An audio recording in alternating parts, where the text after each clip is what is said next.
La Super League a fait jaser toute la semaine. Une Super League annoncée morte et enterrée mercredi après que les 6 clubs anglais, les 2 clubs milanais et l'Atlético Madrid se soient retirés. Pourtant, si on en croit la presse étrangère de vendredi et samedi, celle-ci n'est peut-être pas si morte que ça. En effet, selon le New York Times de vendredi, les 3 derniers clubs encore dans le projet, Real, Barça et Juve, vont demander des pénalités de retrait aux 9 autres clubs, des pénalités qui atteindraient 150 millions d'euros par club, selon le magazine allemand Der Spiegel, qui s'est procuré le contrat. Les 1,350 milliards d'euros finiraient dans les caisses du Real, du Barça et de la Juve, ce qui leur permettrait de rembourser environ la moitié de leurs dettes. Enfin, Florentino Pérez, le président du Real, a déclaré dans AS vendredi, je cite, « Ce projet ou un autre similaire se fera et j'espère rapidement, il faut l'enclencher le plus rapidement possible ». D'où le débat du dimanche sur Sud Radio. Pensez-vous que la Super League va revenir sur une autre forme? Et pour le moment, vous êtes 59,5% à dire oui. Avec nous pour en débattre, une des voix de Sud Radio, Vincent Chondel, fondateur de l'Observatoire du Sport Business. Bonjour Vincent. Bonjour. Et Jonas Haddad, avocat, joueur professionnel au cabinet #avocat, vice-président de la Fondation Concorde, qui va très prochainement publier un rapport sur l'économie du football. Bonjour. Bonjour. Bienvenue sur Sud Radio. Vincent Chondel, est-ce que vous croyez pas, quand on lit quand même le New York Times, Der Spiegel et AS, qu'on a enterré la Super League un petit peu vite? Mais elle n'est pas enterrée sur le principe. Après, sur la forme, elle prendra peut-être une autre forme. Mais en fait, cette semaine, qu'est-ce qui s'est passé? Il y a eu un bras de fer et puis l'UEFA a retrouvé vite des options où elle y travaille. Mais en fait, le fond du problème n'est pas disparu, évidemment. Tout reste là devant nous. C'est-à-dire que les gros clubs ont inventé une formule qui est gagner plus pour dépenser plus. Et aujourd'hui, ils sont addicts à toujours plus de chiffre d'affaires. Et quand une formule comme la Super League leur propose 350 millions d'euros de garantie, alors que le PSG l'année dernière, on avait fait le calcul avec l'Observatoire du Sport Business, on avait estimé le revenu de la Ligue des Champions en étant finaliste à 135 millions d'euros. Ça veut dire 3 fois plus avec cette Super League. On peut comprendre que des clubs, notamment les Espagnols, endettés au-delà de la raison, 1 milliard pour le FC Barcelone, soient addicts à ce type de projet. Jonas Haddad, on l'a enterré un peu vite, la Super League? Non, je pense qu'on l'a enterré au bon moment. En réalité, c'était un bras de fer auquel se sont livrés les grands clubs, pensant que leur entité privée, parce qu'il y a quand même du droit là-dedans, leur entité privée serait plus forte que l'entité qui est une association de l'UEFA.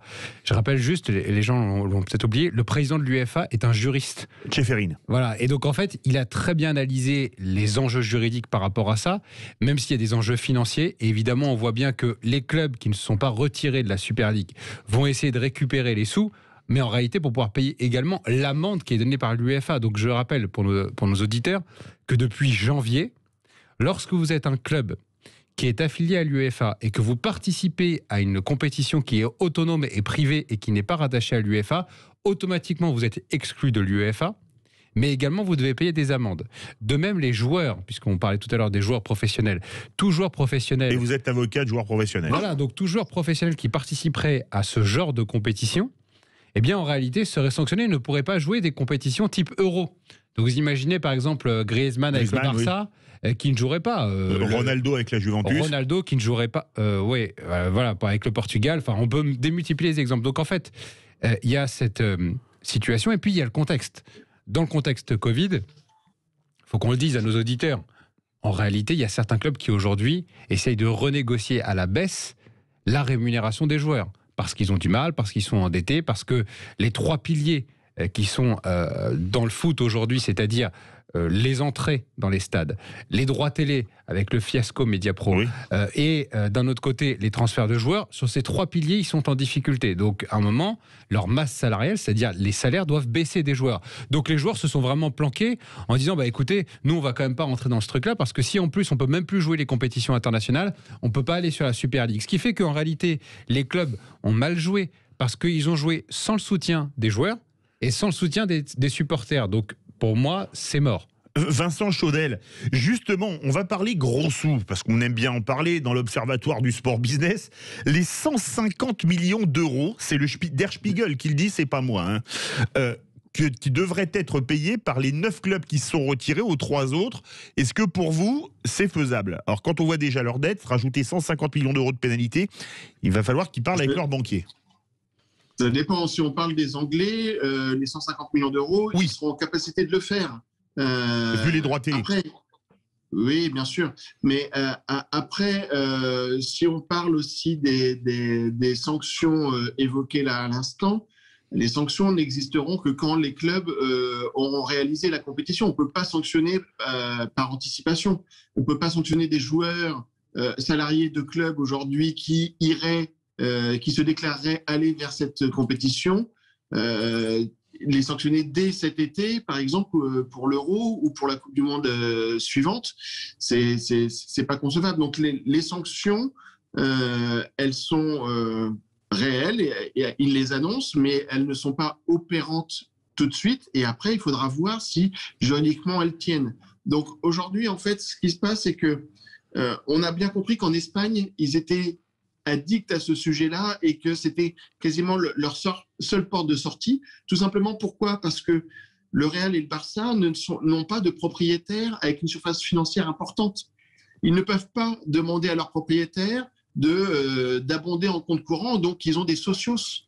C'est-à-dire c'est vous, c'est moi. Et donc à ce niveau-là, peut-être vous, Philippe, mais moi, j'ai pas quelques millions en poche. Moi non plus. Pour soutenir mon club de cœur. Donc, surtout quand les supporters ne soutiennent pas. Oui. C'est-à-dire que surtout, en plus, quand les supporters ne soutiennent pas. Ouais. En plus. Et je pense que la fronde des joueurs évoquée, elle est plus liée à la réaction forte et subite des supporters que la négociation de salaire en soi, parce que de toute façon, ça fait quasiment 1 an que les clubs négocient avec les joueurs pour baisser les salaires, parce qu'ils sont pris à la gorge à cause de la Covid. Effectivement, pas des huis clos, donc pas de recettes de billetterie, plus l'absence de mercato. Nous, on le subit fortement en France parce que c'était un de nos piliers économiques. Oui. Font que les clubs sont pris à la gorge. Là, on va parler à l'avocat, Maître Haddad. Les 150 millions d'euros, ils vont être obligés de les payer, je ne sais pas, moi, Manchester City, aux 3 autres, Tottenham ou Milan AC. Alors, c'est un sujet très intéressant. Vous savez, imaginez que vous... C'est Der Spiegel qui a lancé le truc ce week-end. Imaginez, vous êtes dans la rue, vous essayez de voler quelqu'un, d'accord, de lui prendre son portable. Une tentative de vol, c'est puni de la même façon que le vol. D'accord. Donc la question, c'est de savoir si le règlement de l'UEFA considère que la tentative de détourner des clubs de certaines compétitions sera punie de la même façon. Aujourd'hui, il n'y a pas eu de jurisprudence, puisqu'en réalité, personne n'a jamais essayé. En revanche, il y a une jurisprudence de 2018 de la Cour de justice de l'Union européenne sur des patineurs. Il y a des patineurs qui étaient sortis de leur compétition officielle pour aller faire une compétition autonome et privée.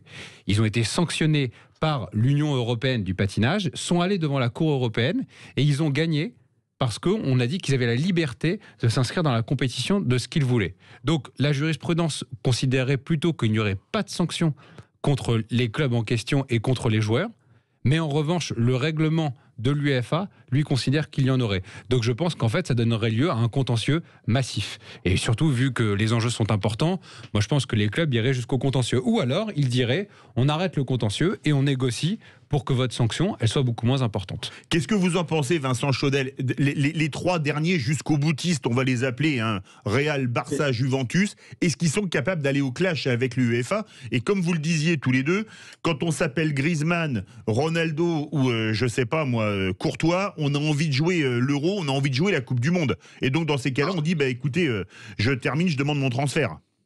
Il n'y a aucun doute sur le fait que les joueurs aient envie de jouer ces grandes compétitions-là.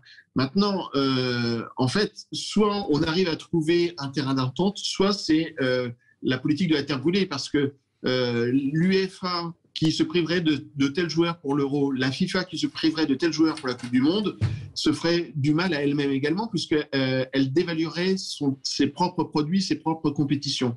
Donc, finalement, on est dans un bras de fer où tout le monde, y compris les fans, les amoureux du football, risquent de perdre. Je reviens juste sur cette notion d'amende à 150 millions d'euros. La question, j'ai pas lu Der Spiegel, je suis désolé, mais je pense que c'est plutôt l'amende, Non, ce serait le dédommagement qui serait dû en cas de retrait du projet. C'est une indemnisation. C'est pas une amende, c'est une indemnisation. JP Morgan, j'imagine. Oui. Par rapport à JP Morgan, j'imagine. Et là, auquel cas, je crains que JP Morgan, la fondation JP Morgan et sa grande volonté humaniste et solidaire. C'est du second degré, on décrypte. Et l'oreille un peu sourde. Et donc, effectivement, à ce niveau-là, la discussion n'est pas close, je pense. Jonas Haddad. L'entrée dans la danse d'une banque d'affaires comme JP Morgan, ça montre bien que le projet était très financiarisé. Ah oui. Ça montre bien aussi le fait que la Juve, le Real et Barça restent.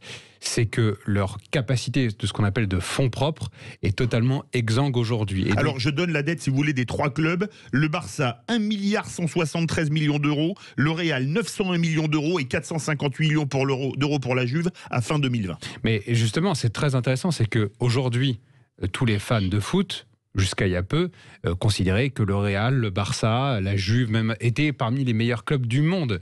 Et on voit bien qu'il y a une décorrélation totale aujourd'hui entre la valeur sportive parfois et la valeur financière, parce que la valeur sportive n'implique pas forcément la valeur financière.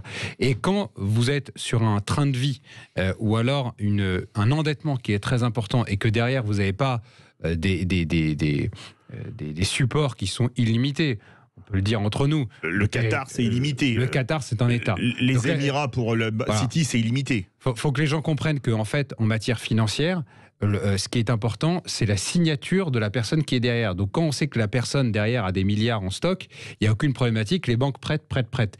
Sauf que, comme on le disait tout à l'heure, la signature des socios prise chacun séparément, ça pèse pas grand-chose vis-à-vis d'une JP Morgan qui a des objectifs. Mais alors, là où en revanche, je suis beaucoup plus étonné, c'est comment une banque d'affaires comme JP Morgan, qui est censée être une des meilleures banques d'affaires du monde, n'a pas anticipé la défaillance de ce projet. C'est-à-dire elle l'a anticipé, puisqu'en fait, elle a des pénalités de sortie. Et donc, pour elle, aujourd'hui, c'est gagnant-gagnant. Enfin, honnêtement, en termes d'image, ils passent vraiment pour des osos, hein. Parce que là... S'ils récupèrent 12 fois ou 9 fois 150 millions d'euros en une semaine, c'est des osos malins. Hein. Non, mais on imagine bien qu'ils ne les récupéreront pas. Les clubs ne peuvent pas se le permettre aujourd'hui, sauf à dire derrière que ce sont des cyniques absolus et de dire qu'ils ont fait tout ça pour récupérer des indemnisations. Je pense que leur objectif, c'était de faire une Super League sponsorisée, enfin pas sponsorisée, mais en tout cas backée par JP Morgan, qu'ils ont échoué. Et que voilà, ils doivent en payer les pots cassés aujourd'hui. C'est-à-dire qu'ils n'auront pas les indemnisations qu'ils attendaient. Merci beaucoup à tous les deux. Merci Vincent Chaudel, fondateur de l'Observatoire du Sport Business. On vous retrouve tous les samedis matins aux alentours de 7h52. Jonas Haddad, avocat de joueur professionnel au cabinet #avocat, vice-président de la Fondation Cocord, qui va très prochainement publier un rapport sur l'économie du football. Ça intéressera Vincent Chaudel, ça intéressera Sud Radio, soit dit en passant.